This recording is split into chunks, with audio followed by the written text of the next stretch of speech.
بسم اللہ الرحمن الرحیم۔ آج کے اس تفصیلی جائزے میں ہم تاریخ انسانی اور سیرت طیبہ کے ایک ایسے عظیم الشان واقعے پر بات کریں گے جس نے رہتی دنیا تک کے لیے ایک انمٹ نقش چھوڑا۔ عام الفیل یعنی ہاتھیوں والا سال یہ محض ماضی کا کوئی قصہ نہیں ہے، بلکہ طاقت، تکبر اور اس کے مقابلے میں رب ذوالجلال کی بے نیاز قدرت کا ایک ایسا زندہ سبق ہے جو آج بھی ہمارے دلوں کو جھنجھوڑ دیتا ہے۔ ذرا سوچئے، ایک ایسا لشکر جس کے سامنے اس وقت کی کوئی طاقت ٹھہر نہیں سکتی تھی، جسے ناقابل شکست سمجھا جاتا تھا، آخر اسے کس چیز نے روکا؟ یہ وہ تاریخی سوال ہے جو ہمیں گہرے تفکر کی دعوت دیتا ہے۔ اس واقعے کی گہرائی کو سمجھنے کے لیے ہمیں نبی کریم صلی اللہ علیہ وسلم کی آمد سے ذرا قبل کے حالات پر نظر ڈالنی ہوگی۔ یہ وہ دور تھا جب دنیا کا منظرنامہ بالکل مختلف تھا۔ ہر طرف ظلم، ناانصافی اور جہالت کے گہرے اندھیرے چھائے ہوئے تھے۔ انسانیت سسک رہی تھی اور ایک سچی نورانی رہنمائی کی شدت سے منتظر تھی، ایک ایسی تاریکی جس میں بظاہر کوئی واضح راستہ دکھائی نہیں دیتا تھا۔ اور پھر اسی تاریک دور میں عرب کی سرزمین پر ایک ایسا واقعہ رونما ہوا جس نے سب کو ہلا کر رکھ دیا۔ اس سال کو عام الفیل کہا جاتا ہے، یعنی ہاتھیوں والا سال، اور یہ وہی بابرکت سال ہے جس میں ہمارے پیارے نبی محمد مصطفیٰ صلی اللہ علیہ وسلم اس دنیا میں تشریف لائے۔ گویا یہ عظیم واقعہ دنیا میں آنے والی اس عظیم ترین تبدیلی کا ایک پیش خیمہ تھا۔ یہاں سے اس داستان میں ایک نیا موڑ آتا ہے، یعنی ابرہہ کا حسد اور اس کا تعمیر کردہ چرچ۔ اس پوری کشمکش کا آغاز یمن سے ہوتا ہے۔ وہاں کا حکمران ابرہہ بے پناہ طاقت اور دولت کا مالک تو تھا، لیکن تکبر میں مکمل غرق ہو چکا تھا۔ اس نے یمن میں ایک انتہائی عالیشان اور پرتعیش چرچ تعمیر کروایا۔ مقصد کیا تھا؟ صرف یہ کہ دنیا بھر کی دولت اور زائرین کھنچ کر اس کے پاس آ جائیں۔ لیکن دوسری طرف مکہ مکرمہ میں ایک انتہائی سادہ، قدیم اور پروکار عمارت تھی، ہمارا خانہ کعبہ۔ ابرہہ نے دیکھا کہ تمام تر ظاہری چمک دمک کے باوجود عرب کے دلوں میں جو بے پناہ عقیدت اس سادے سے کعبے کے لیے ہے، وہ اس کے محلوں جیسی عبادتگاہ کے لیے بالکل نہیں ہے۔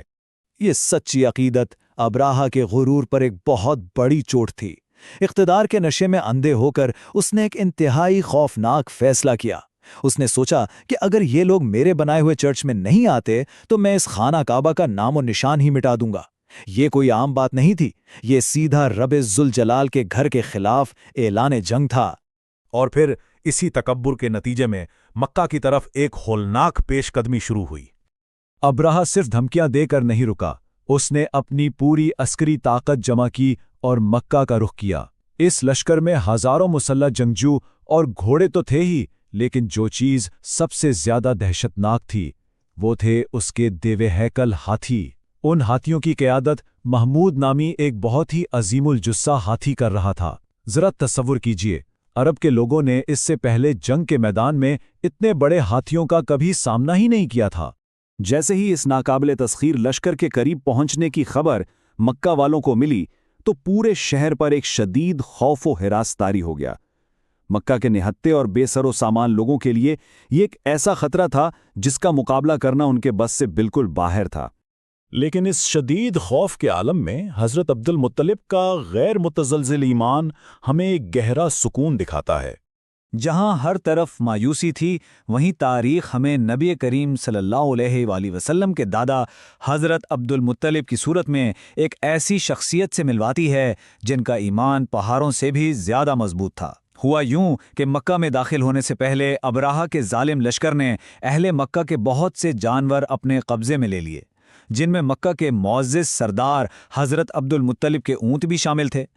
اس انتہائی کشیدہ صورتحال میں عبد المطلب نہایت وقار اور پرسکون انداز میں سیدھے ابرہہ کے خیمے میں تشریف لے گئے۔ اب ابرہہ یہ سوچ رہا تھا کہ مکہ کا یہ سردار ابھی رو کر اور گڑ گڑا کر مجھ سے کعبہ کو بچانے کی بھیک مانگے گا، لیکن حضرت عبد المطلب نے بغیر کسی ذرہ برابر خوف کے انتہائی اطمینان سے ایک سادہ سا مطالبہ کیا کہ مجھے اپنے اونٹ واپس چاہیے۔ اس غیر متوقع بات پر ابرہہ حیران بھی ہوا اور اس نے کچھ طنز بھی کیا۔ تب حضرت عبد المطلب نے وہ تاریخی اور لازوال جملہ ارشاد فرمایا جو آج بھی ہمارے ایمان کو تازہ کر دیتا ہے۔ انہوں نے فرمایا، ان اونٹوں کا مالک میں ہوں، اس لیے انہیں مانگ رہا ہوں، اور اس گھر کا بھی ایک مالک ہے جو اپنے گھر کی حفاظت خود کرے گا۔ سبحان اللہ! یہ محض چند الفاظ نہیں تھے، بلکہ اللہ کی ذات اور اس کی قدرت پر کامل اور غیر متزلزل یقین کا ایک عظیم شاہکار تھے۔ اور پھر وقت آیا ابابیل پرندوں کا اور آسمان سے ہونے والے اس حتمی فیصلے کا۔ اس یقین کامل کے بعد کائنات کے سچے مالک نے اپنی قدرت کا ایسا نظارہ دکھایا جس کی مثال نہیں ملتی۔ ابرہہ کا متکبر لشکر جب خانہ کعبہ کے بالکل قریب پہنچا تو اچانک آسمان پر چھوٹے چھوٹے پرندوں کے بے شمار جھنڈ نمودار ہو گئے۔ قرآن مجید نے ان پرندوں کو ابابیل کے نام سے یاد کیا ہے۔ ذرا سوچئے، زمین پر موجود اس وقت کی سب سے بڑی طاقت کے سامنے آسمان سے آنے والے یہ ننھے پرندے، یہ اللہ کی بے نیاز قدرت کا کتنا عظیم مظہر تھا۔ ان ننھے پرندوں کی چونچوں اور پنجوں میں چھوٹے چھوٹے پتھر تھے، اور پھر وہ پتھر اس ظالم لشکر پر عذاب کی بارش بن کر برسنے لگے۔ یہ کوئی معمولی پتھر نہیں تھے۔ جس سپاہی کے جسم پر وہ پتھر گرتا، وہ اسے کھائے ہوئے بھوسے کی طرح مکمل تباہ و برباد کر دیتا۔